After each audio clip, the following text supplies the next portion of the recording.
शेवग्याच्या शेंगांची कढी बनवणार आहोत आपण आज. नमस्कार, मी जुईज किचनमध्ये तुमचं मनापासून स्वागत करते सगळ्यांचं. आणि आज आपण बनवूया शेवग्याच्या शेंगांची कढी, ड्रमस्टिक कढी. तर या मी शेवग्याच्या शेंगा सोलून वगैरे घेतल्या आहेत. याची सालं इतकी पातळ होती की काही ठिकाणी मला सोलताही आली नाही ती, पण तरी नसतील सोलली म्हणजे सोलता आली तरी काही होत नाही. तर तशा घेतल्यात तरी चालती, म्हणजे कमी असतील सालं तरी काही हरकत नाही.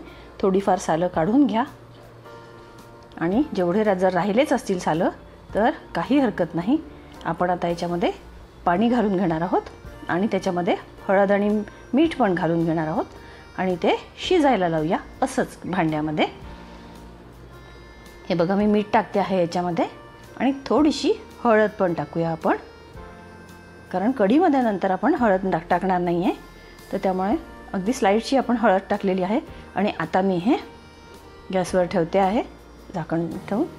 हे बघा, गॅसवर ठेवलं आहे आणि हे 5-10 मिनटामध्ये छानसर त्या शेवग्यांचा हिरवट जो रंग असतो आपला नेहमीचा तो बदलला की होऊन जाईल. पोपटी झाला पाहिजे रंग. आता मी हे घरचं ताक घेतलं आहे, म्हणजे आपण जी लोणी काढतो ते वालं ताक घेतलेलं आहे मी.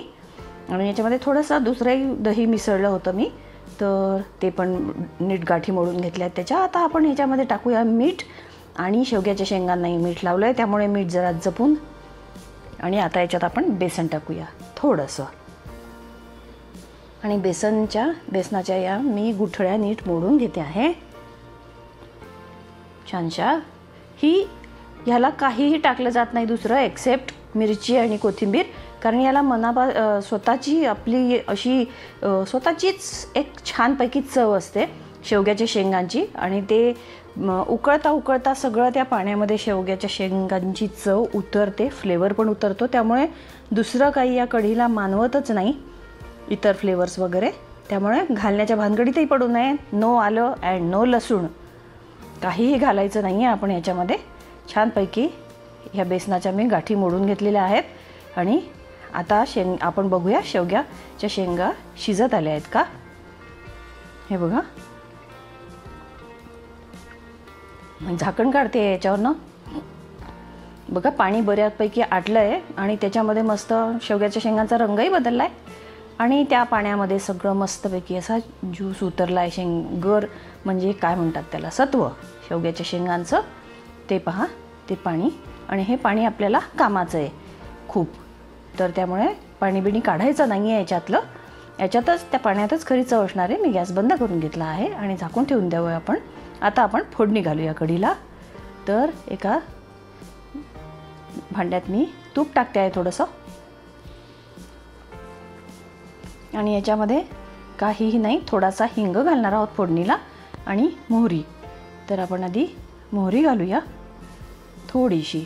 हिंग आधी घातला तर हिंग जळून जाईल, कारण तुपाचं तसंही टेम्परेचर खूप लो असतं, ते लगेच जळायला लागतं. तेलाचं बऱ्यापैकी असं शेंगदाण्याच्या तेलाचं वगैरे आपण हिंग घालून घेऊया आता याच्यावर. आणि या मिरच्या मी 3 मिरच्या उभ्या स्लीट करून घेतलेल्या आहेत. हे बघा, एकाची फक्त 2 केलेले आहेत. तर ह्या मिरच्या घातले आणि याच्यावर आपण बेसन मिश्रित हे ताक ओतून घेऊया.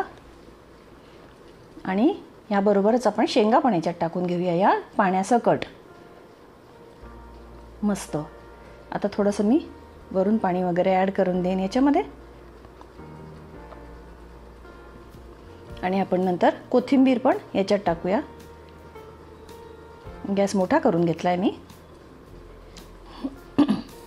याला तो उकळी येईल छानपैकी. हे या भांड्यामध्ये ज्याच्यामध्ये मी हे घोळून घेतलं होतं त्याच्यामध्ये पाणी टाकून घेतलं आहे. आता हे ढवळून घ्यायचं आहे जरासं. कोथिंबीर घालते मी थोडीशी. आणि याला आता ह्या शेंगा शिजत होत्या ना, त्यावेळेला सुंदर सुंदर घमघमाट सुटलेला होता शेंगांचा. तर तो कढीमध्ये उतरणार. आणि ही एक स्पेशल अशी वेगळीच अशी टेस्ट या कढीला येत असते. तुम्ही बनवून बघा नक्की, म्हणजे सुंदर वाटेल ती टेस्ट कढी खायला. आणि नंतर मात्र शेवग्याच्या शेंगांचं ताबडतोब काय करू हा प्रश्न तुमचा नक्की सुटेल बघा. कारण एकदा काही शेवग्याच्या शेंगांची चव बघून घेऊया आपण, म्हणजे काही कमी जास्त आहे का मीठ वगैरे ते कळेल आपल्याला. चुटकीभर साखर पण टाकता येईल, पण जास्त नाही टाकायची, अगदी चुटकीभर टाकलेली चालू शकते. हे बघा, थोडंसं मीठ टाकून घेतलेलं आहे.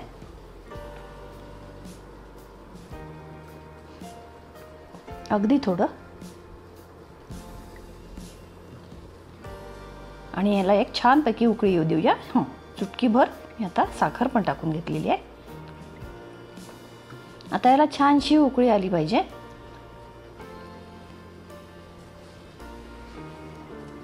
आणखीन आपण थोडंसं पाणी वाढवून घेऊ. असे काही हटके थोडेसे पदार्थ असतात ना, तर ते सगळ्यांकडे बनतातच असं नाही. कारण काही टिपिकल पदार्थ असतात ते बनतात, पण काही वेगळे जर पदार्थ असतील तर ते बऱ्याचशा वेगवेगळ्या घरांमध्ये वेगवेगळे पदार्थ बनतात. आता ही शेवग्याची शेंग थोडीशी, काही ठिकाणी रस्सा बनतो, काही ठिकाणी भाजी बनतो. आमच्याकडे नारळाच्या वाटणामध्ये शेवग्याची शेंगाची भाजी होते, थोडासा बटाटा वगैरे घालून. काही ठिकाणी झन्नाट मस्तपैकी काळा रस्सा होतो. आपण काळा रस्सा पण एक दिवशी बघूया. ही बघा, मस्तपैकी कढी झालेली आहे, सुंदरशी. आणि thanks for watching. Subscribe for more tempting recipes. अशाच छान